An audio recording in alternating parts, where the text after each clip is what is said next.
Lahore studio से मैं हूं आपके साथ आपका मेजबान फरहान खान। एफएम 101 के तमाम सुनने वालों को एक दफा फिर वेलकम कहते हैं। वेल जनाब, जैसा मैंने बताया था कि आज के शो में हमारे साथ एक बहुत ही खूबसूरत शख्सियत होगी और मेरे बड़े फेवरेट हैं जी। मैं बड़ा इंस्पायर हूं इनसे and he is one of my most favourite personality, such a motivational personality, such a inspirational personality and definitely. और मैं आपको बताऊं कि आज के दिन के हवाले से जहाँ पे नाउमीदी नज़र आती है, जहाँ पे डिसअपॉइंटमेंट नज़र आती है, जहाँ पे बहुत से लोगों के अंदर बहुत से एक अजीब सा कब नज़र आता है, वहाँ पे ये जो शख्सियत इस वक्त हमारे साथ हैं, जब आप इनसे बात करते हैं, जब आप इनको देखते हैं, जब इनकी गुफ्तगू सुनते हैं, तो यकीन जानिए आपका दिल करता है कि ज़िंदगी ऐसे जीनी चाहिए, इस हिम्मत, इस हौसले, इस वलवले के साथ। बिल्कुल जनाब, मेरे साथ इस वक्त लाइन पे मौजूद हैं जनाब मोहसिन नवाज साहब। आप मोटिवेशनल स्पीकर हैं, आप रेडियो और टेलीविजन एंकर हैं और इसके अलावा बहुत खूबसूरत बोलते हैं। मेरे बड़े भाई हैं मोहसिन भाई। अस्सलाम वालेकुम एंड वेरी वार्म वेलकम। वालेकुम अस्सलाम। बहुत बहुत शुक्रिया फरहान भाई, आपके नाम में ही जो फरहान है वो छलकता है और आपकी खूबसूरत आवाज और आपकी बात, अंदाज, अल्फाज सब कुछ ने दिल बाग बाग कर दिया। सलामत रहें, खुश रहें। बहुत अच्छा लग रहा है एफएम 101 की, रेडियो पाकिस्तान की आवाज जिन समातों तक पहुंच रही है, तमाम सामीन की खिदमत में भी अस्सलाम वालेकुम। वालेकुम अस्सलाम। मोहसिन भाई बहुत शुक्रिया, शब के सवेर में आपने हमें वक्त दिया। अच्छा मोहसिन भाई, आज के दिन के हवाले से हम गुफ्तगू कर रहे हैं और डेफिनेटली अल्लाह ताला ने आपको उस हिम्मत, उस अज़म, इस हौसले से नवाजा है कि आप मल्टीपल डिसेबिलिटीज होने के बावजूद इतना नाम आप कमा रहे हैं, इतना आपने इतनी हिम्मत, इतने जोश और इतनी स्ट्रेंथ कहाँ से आई आपके अंदर? ये मैं अगर अपने अंदर झांक के इस सवाल का जवाब हासिल करना चाहूँ तो मुझे ऐसा लगता है कि ये जो अल्लाह की जात है उसने इंसान को अपने ही औसाफ में से चुटकी चुटकी अता कर रखा है। तो ये सब उसी के करिश्मे हैं कि वो कब हमारे अंदर कुछ बेदार कर दे। तो मैंने बचपन से अपने अंदर ये देखा कि उम्मीद हमेशा नाउमीदी पर भारी और वजनी रही और हमेशा अंदर से एक जो यकीन का दिया है वो रोशनी देता रहा। और उसके पीछे इस कायनात के निज़ाम पर गौर करने की भी एक वजह है कि जब मैं बहुत छोटा था तो देखता था कि इस दुनिया में जो वाकयात होते हैं वो सारे आपस में इंटरलिंक्ड नजर आते हैं।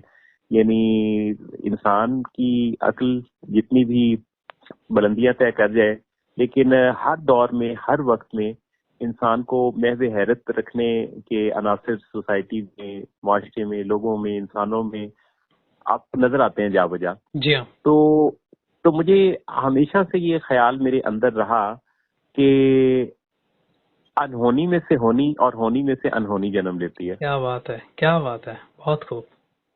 तो बस यूं समझे कि इसी में फिर उम्र गुजर गई क्या और उम्मीद जो है वो दिए रोशन करती रही। जो जो एक्सपीरियंसेस हुए वो भी बहुत अच्छे हुए। जितने लोगों से मिला बचपन से लेके अब तक, उन सब में भी परसेंटेज हौसला बढ़ाने वालों की बहुत भारी थी। बहुत अच्छे, तो बहुत खूब। अच्छा मोहसिन भाई, चूंकि हम कुली तौर पे बात करें सोसाइटी, हम रवैयों की भी बात करेंगे, हम चैलेंजेस की भी बात कर रहे हैं। अच्छा, रवैये कितना मैटर करते हैं एक बंदे को, एक चैलेंज बंदे को इस तरक्की की मनाजिल तक पहुंचाने के लिए और सोसाइटी के अंदर उसको एक अहम रोल अदा करने के लिए? इससे अगर हम परसेंटेज वाइज इसकी बात करें तो एनवायरमेंटल फैक्टर है तो बहुत बड़ा। यानी आप समझ लीजिए कि 16 टू 20-25% तक ये परसेंटेज बनती है कि जो हमारी ग्रोथ के अंदर और हमारी डेवलपमेंट के अंदर और हमारी रुझानात, इन सब चीजों के अंदर ये परसेंटेज तकरीबन 20 से 25% तक देखने में आती है। और इसी के नतीजा में किसी भी इंसान की जो अपब्रिंगिंग है उसके ऊपर भी हम देखते हैं कि काफी वेरिएशन है। ठीक है। तो सोसाइटी क्या में मेरे साथ भी ऐसा हुआ। जैसे आज हम world disability day, person with disabilities का दिन मनाते हैं, तो उसमें भी हम ये देखते हैं कि ये वेरिएशन है कि फिजिकली चैलेंज तो बहुत सारे लोग होते हैं, लेकिन फिर क्या वजह है कि उसमें भी हमें कुछ लोग अपने उस चैलेंज के बावजूद उस पर गलबा पाते और मिसाल बनते हुए नजर आते हैं। बिल्कुल ऐसे ही है। जबकि काफी सारे लोग वो हम देखते हैं हमारे ही इर्द गिर्द जो इसको कोई एक्सक्यूज बना लेते हैं, जो ब्लेम में चले जाते हैं, जो इसमें विक्टिम रोल में चले जाते हैं।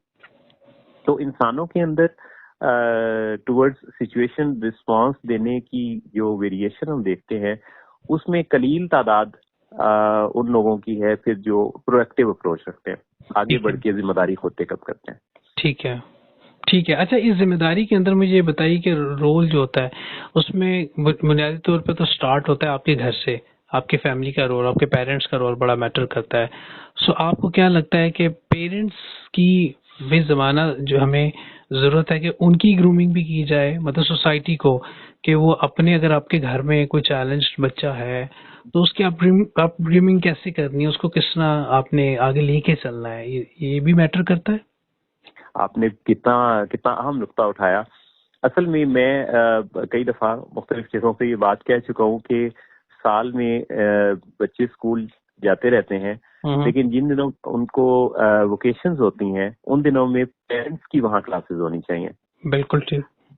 तो पेरेंट्स भी सिर्फ वालिदैन बन जाने से तो कोई इस मर्तबे पर फाइज हो जाने से ये सीख नहीं लेता कि उसे बच्चों की अपब्रिंगिंग कैसे करनी है। जैसे हम देखते हैं कि लोगों के 4-4, 5-5 बच्चे होते हैं और बच्चों की तादाद तो ज्यादा होती है लेकिन उनकी स्किल्स हमें उतनी डेफिशिएंट नजर आती हैं।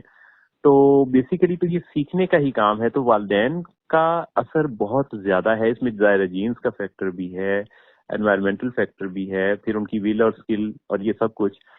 तो वालिदैन खास तौर पे उस सूरत में फरहान भाई जब उनका कोई फिजिकली चैलेंज्ड बच्चा हो, तो ऐसे वालिदैन के लिए जो सबसे ज्यादा मैं समझता हूँ जरूरी हो जाता है वो ये कि वो इतना अपने स्ट्रेस को मैनेज करते हैं, क्योंकि एक तरफ उनका स्ट्रेस ज्यादा होगा क्योंकि उनका बच्चा फिजिकली चैलेंज्ड है, और दूसरी तरफ उन्होंने उसी बच्चे की अपब्रिंगिंग करनी है, तो वो स्ट्रेसफुल माइंड के साथ उसकी अच्छी होप्स के साथ पॉजिटिव अपब्रिंगिंग कैसे करेंगे ये उन्हें सीखना पड़ेगा। ठीक है, बिल्कुल ठीक है। वरना ये जो स्ट्रेस है ये भी तो आप देखें कि हम मुस्कुराते हैं तो मुस्कुराहट जिस तरह कंटेजियस होती है, हमारी मुस्कुराहट देख के दूसरे के दूर से मुस्कुराते चेहरे पर नजर पड़े तो हम मुस्कुराना शुरू हो जाते हैं। तो इसी तरह से जो स्ट्रेस है ये भी कंटेजियस है, ये भी आगे ट्रांसफर होता है। बिल्कुल होता है, बिल्कुल होता है। अच्छा, इसी तरह ही जैसा आपने बताया कि आपका मुस्कुराना ये अगले पे ट्रांसफर होता है, ऐसे ही हम सोसाइटी में कुछ रवैये इस तरह के देखते हैं कि किसी के घर में अगर कोई फिजिकली चैलेंज बच्चा है तो कुछ रवैये कुछ लोगों के, सोसाइटी के इस तरह के होते हैं कि वो उसको इनकरेजिंग अंदाज में नहीं, उसको डिसअपॉइंटमेंट अंदाज में या मिजरेबल अंदाज में एक्सप्रेस कर रहे होते हैं, और वो रवैया बच्चे के सामने ही, उसके सामने डिस्कस किया जा रहा होता है कि जो इसका चैलेंज का शिकार है, एक तरफ पेरेंट्स उसको इनकरेज कर रहे हैं, उसको प्रमोट कर रहे हैं, उसको हौसला अफजाई दे रहे हैं जिंदगी में जिंदा रहने के लिए अच्छे तरीके से, तो दूसरी तरफ जो रवैये हैं जो सोसाइटी के, वो उसको मिजरेबल अंदाज में प्रेजेंट कर रहे होते हैं। हाँ, ये आपकी बात इतनी इम्पोर्टेंट है कि मैं कुछ देर के लिए तो माजी में चला गया। मेरे साथ भी 42 इयर्स बिफोर ऐसा ही हुआ था। मेरे पूछने के लिए इयादत करने वाले एक खातून ने कुछ ऐसे ही अल्फाज कहे थे अम्मी को। अच्छा। और मैं छोटा सा था और वो कहने लगी कि आपका ये बेटा ना चल सकता है ना देख सकता है, तो आप इसके लिए दुआ किया करें। तो अम्मी कहने लगी मैं तो दुआ इसके लिए बहुत करती हूँ कि अल्लाह इसे सेहत दे। कहने लगी कि मैं एक और दुआ की बात कर रही हूँ कि आप के मौजूदगी में इस बच्चे को अल्लाह अपने पास वापस बुलाए, क्योंकि अपने तौर पे तो ये कुछ कर नहीं सकेगा। तो ये वाली बात है। एक तरफ तो ये जाहिर बज़ाहिर एक काफी समझिए कि सुनते ही एक थोड़ा साउंड करती है कि ये काफी डिसअपॉइंटिंग डिस्करेजिंग सेंटेंसेस थे, लेकिन दूसरी तरफ ये एक, जैसे मैंने इसको लिया तो मैंने इसको मुआशरे की आवाज समझ के सुना और मैंने सोचा कि जमाना इस तरह बोलता है। मैं उस खातून की आवाज में जमाने की आवाज सुन रहा था। क्या बात है। अब ये कोई कुदरती अमर है, ना इरादतन ना कसदन, ना किसी ने मुझे ये कहा था कि तुम ऐसा करो। ये अंदर से महसूस करने की जो जमीन थी वो कुछ ऐसी थी कि मैंने इस बात को इस अंदाज से लिया। लेकिन फिर with the passage of time मैंने कदरों को, रुझानात को, लोगों के रवैयों को काफी ज्यादा तब्दील होते देखा है। मैंने और आपने बचपन में एक कहानी पढ़ी थी अपने सिलेबस की किताबों में, जिसमें हुस्न अखलाक की तालीम देते हुए ये बताया गया था कि एक सड़क के किनारे एक बूढ़े आदमी को, जो कि देख नहीं सकता था, सफेद साड़ी थामे, उसको एक बच्चे ने जब देखा तो उसको सड़क पार कराई तो बड़े मियाँ ने उसे दुआ दी। तो ये जो मैसेज था कि एक नाबीना शख्स को जब आप कहीं देखें तो उसको सड़क पार करवा दें। तो आज जब मैं 2024 के 3 दिसंबर की शब आपसे मुखातिब हूँ तो दुनिया बदल चुकी। यानी अब इस वक्त जब मैं बात कर रहा हूँ तो दुनिया में एक ऐसी टेक्नोलॉजी मौजूद है जिसमें डिवाइस की मदद से किसी भी ना देखने वाले शख्स को सड़क पार करने के लिए किसी नौजवान का मुंतजिर होने की जरूरत नहीं है। क्या बात। यानी वो डिवाइस ऐसी है कि उस डिवाइस की मदद से वो चलती हुई रोड पर इस तरह से सड़क क्रॉस कर सकते हैं कि उनको दाएं या बाएं से आने वाली कोई ट्रैफिक मुतासिर नहीं कर सकती। ये टेक्नोलॉजी हैप्टिक टेक्नोलॉजी कहलाती है और इसमें रोज अफसों यूं तरक्की हो रही है कि अल्टीमेट इसमें गोल ये है कि दूर से आती हुई बॉल बगैर देखे कैच की जा सके। क्या बात है। तो ये दुनिया इतनी बदल गई। बिल्कुल ठीक है, सही है। दुनिया इतनी ही बदल गई है और चीज़ें इस तरह ही हो रही हैं। अच्छा, एक और जो मैं सुनने वालों के लिए भी और आपको भी लाजमी पता होगा कि जी पाकिस्तान ने आज जो वर्ल्ड कप जीता है ब्लाइंड क्रिकेट में, एक बड़ा नाम कमाया है। ये भी एक बहुत बड़ी अचीवमेंट है कि पाकिस्तान ने अपने नाम T20 वर्ल्ड कप किया और 10 विकेटों से पाकिस्तान जीता है। बहुत बड़ी खबर है और मैं समझता हूँ कि जहाँ भी कोई हमारी ब्लाइंड क्रिकेट टीम हो या स्पेशल पर्सन्स का दुनिया में कोई भी खेल हो, हम देखते हैं कि जज्बे बड़े जवान और ताकतवर नजर आते हैं। ये अल्लाह ने निजाम कुछ ऐसा बना दिया कि जिसमें उसने इस खेल तमाशे के अंदर जो कुछ ऊंच नीच रखी है ना, उसके जरिए वो एक्चुअली अपनी तरफ तवज्जो मबजूल रखने का एक बहुत ही खूबसूरत अंदाज रखता है, क्योंकि उसी की जलवा आराइयां हैं हर सू। तो उसने कुछ लोगों को डिफरेंटली एबल्ड बना दिया जो कि बजाहिर किसी कमी के साथ लेकिन कुछ दूसरी सलाहियतों से माला माल होकर चौंकाते हैरान करते हैं और लोग अचानक देखते हैं अरे ये कैसे हो सकता है, ये इसने कैसे कर दिखाया। तो ये जो बारहा हमें नजर आता है कि वही बात अनहोनी में से होनी का जन्म होता है। क्या बात है, क्या बात है। अच्छा, ये बात भी सच है हुसैन भाई के अगर अल्लाह ताला किसी चैलेंज में आपको लेके आता है, आप जारी बात है आप इस काबिल होते हैं, अल्लाह ताला ने आपको इतनी हिम्मत, इतनी सलाहियत, इतना हौसला दिया होता है तो आप के उस चैलेंज को फेस कर सकते हैं।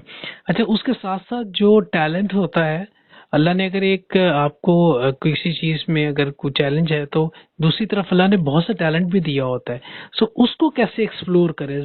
ये तो हो ही नहीं सकता कि अल्लाह ने टैलेंट ना दिया हो। तो उसको जिस तरह आपने अपनी इस उस गुफ्तगू को अपनी स्ट्रेंथ बनाया और पूरी दुनिया में माशाल्लाह आपका नाम है, और ऐसे ही अगर हमारे बहुत से सुनने वाले जो सुन रहे हैं तो वो अपनी इस वीकनेस को किस तरह अपनी स्ट्रेंथ बना सकते हैं। मैं आपसे ये करूंगा कि अपने अंदर छुपे टैलेंट को पहचानने के सवाल के जवाब में तो मैं ये करूंगा कि जो काम करते हुए आपको मजा आए, और मजा इतना आए कि आपको वक्त का एहसास ना हो और आप अपने आप को उस काम में इतना मशगूल कर लें कि आपका दिल ना भरे, तो ये आपका टैलेंट है। क्या बात है। मैंने बचपन में मैं अगर अपने पास इस सवाल का जवाब ढूंढूं तो मेरा जो शोबा है वो बचपन से लेके अब तक जो मेरे अंदर ज़ौक शौक सबसे ज्यादा डेवलप हुआ वो बात करने का शौक था, बात करने का और बात को संवार कर करने की ख्वाहिश, तमन्ना, जुस्तजू, आरजू, लफ्जों की बुनत, ये मेरे एरियाज रहे। और आज जब मैं देखता हूँ तो मेरा फील्ड जो काउंसलिंग और साइकोलॉजी है जिसमें 27 ईयर से मैं काम कर रहा हूँ, तो आज भी मेरा जो काम है वो लोगों को अच्छा मशवरा देना है उनकी जिंदगी के बारे में। लोग काउंसलिंग की नीड के लिए मेरे पास आते हैं और मैं उनसे बातें करता हूँ और बातों बातों में उनकी सोचों को तब्दील करने का जो साइंटिफिक काम है वो मैं उनके साथ करता हूँ। ये मेरा प्रोफेशन है। क्या बात। तो ब्रॉडकास्टिंग भी इसी का हिस्सा था। अब इसमें बचपन से लेके अब तक के इस सफर में जितनी दफा भी लोग मेरी जिंदगी में आए और उन्हें जानना चाहा तो मैंने उन्हें ये बताया कि आप अगर अपने ख्याल को अच्छे लफ्जों में ट्रांसलेट कर पाए तो ये एक बड़ी जबरदस्त स्किल है। क्या बात है। जो वीकनेस रखने वाले लोग हैं उनके लिए मेरी मुख्तसर 3 तजावीज हैं। जी जी। और ये तजावीज अगर वालिदैन सुन रहे हैं जिनके कोई बच्चों में स्पेशल पर्सन है तो ये उन तक वो पैगाम पहुंचाएं और उनकी अपब्रिंगिंग इसके मुताबिक अगर हो सके तो करें। और अगर स्पेशल पर्सन ही सुन रहे हैं तो वो भी इन तीनों बातों को जरूर याद रखें। नंबर 1, आपने अमीर बनना है। अच्छा, अमीर इसलिए कि अगर आप फाइनेंशियली फिट होंगे तो जो आपके पास नहीं है उसकी सर्विस आप हासिल कर सकते हैं। बहुत अच्छा। अगर आप आंखें, टांगे, ये सारा कुछ जो काम देती हैं तो इसके मुतबादिल आप सर्विसेज हायर कर सकते हैं। आपको प्रेजेंटेबल होना है, आपको बहुत अच्छे लिबास के साथ होना है, आपको बहुत अच्छा दिखना है, आपके बाल संवरे हुए हों, आपके पास से अच्छी महक खुशबू आए, तो आपको अपना एक बेहतरीन जो एक प्रेजेंटेशन है वो देनी है जिसको के लोग आपके करीब बैठना चाहें, पसंद करें, आपके साथ तस्वीर बनवाना, आपसे बातें करना, आपके करीब होना। तो इस सब के लिए तो आपके पास माली हैसियत आपकी बहुत अच्छी होनी चाहिए। So financial fitness, financial empowerment जो है वो पहली चीज। बिल्कुल। दूसरी चीज आपकी इमोशनल एम्पावरमेंट है, यानी आपकी बात में दूसरों के साथ रिलेशनशिप में आपके अंदर इतनी अट्रैक्शन हो कि लोग आपसे ताल्लुकात बना के लोग थके ना आपसे बात करते हुए, बल्कि वो आपका ज्यादा से ज्यादा वक्त लेना चाहें। बहुत अच्छा। उनका दिल ना भरे आपसे करीब होने में, आपकी बातें सुनने में। तो ये जो इमोशनल कनेक्शन जिसके अंदर रोमांस भी है, जिसके अंदर आपका ज़ौक, शौक, आपका आर्टिस्टिक टच, ये सारा कुछ है, तो आप उनकी जरूरत बन जाए, उनकी नफ्सियाती और जज्बाती जरूरत बन जाए, इतना अपने आप को पॉलिश करना। क्या बात है, क्या बात है। और तीसरी जो चीज है वो है आपका गोल होना। आपका जिंदगी के हर दौर में अगले साल, अगले महीने, 5 साल बाद आपने करना क्या, आपकी कोई गोल सेटिंग लाजमी रहे, क्योंकि ये जो गोल का होना है ये आपके जिंदगी के न्यूरॉन्स को, सेल्स को जिंदा रखेगा। याद रखिए कि जो लोग अपने सारे काम कर चुके हैं और वो ये सोचते हैं कि हमने अपनी जिम्मेदारियां अदा कर ली और हमने अपना सारा काम मुकम्मल कर लिया, आप कभी उनकी लाइफ को स्टडी कीजिएगा, ये लोग दुनिया से जल्दी रुखसत हो जाते हैं। वजह उसकी ये है कि ये जो उम्मीद है और कुछ काम डिलीवर करने की गोल सेटिंग है, ये जिंदगी के सेल्स को भी जिंदगी बख्शती है, उन सेल्स को जिंदा रखती है। क्या बात। लेकिन अगर हम काम को हैंड ओवर करना शुरू हो जाते हैं तो इसका मतलब है हमने आहिस्ता आहिस्ता जिंदगी की नमक को अपने अंदर से कम कर लिया। तो ये 3 चीजें हैं जिन पर जरूर काम करें।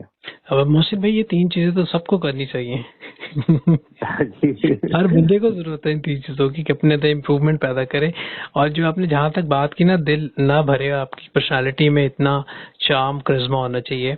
मैं अपने सुनने वालों को बताता चलूं, मोहसिन भाई की शख्सियत ऐसी है कि इनसे बंदा जितनी देर बात करे ना, ऐसा लगता है थोड़ी सी बात ही थोड़ी और कर लें और बात करते जाएं और इनको सुनते जाएं हम।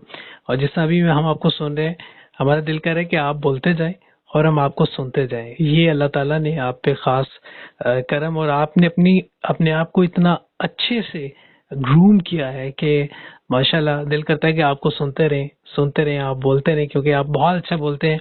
आप जिंदगी में इंसानों को उम्मीद देते हैं जिंदा रहने के लिए, अपनी जिंदगी को अच्छे तरीके से गुजारने के लिए, अपने आप को अच्छे तरीके से ग्रूम करने के लिए।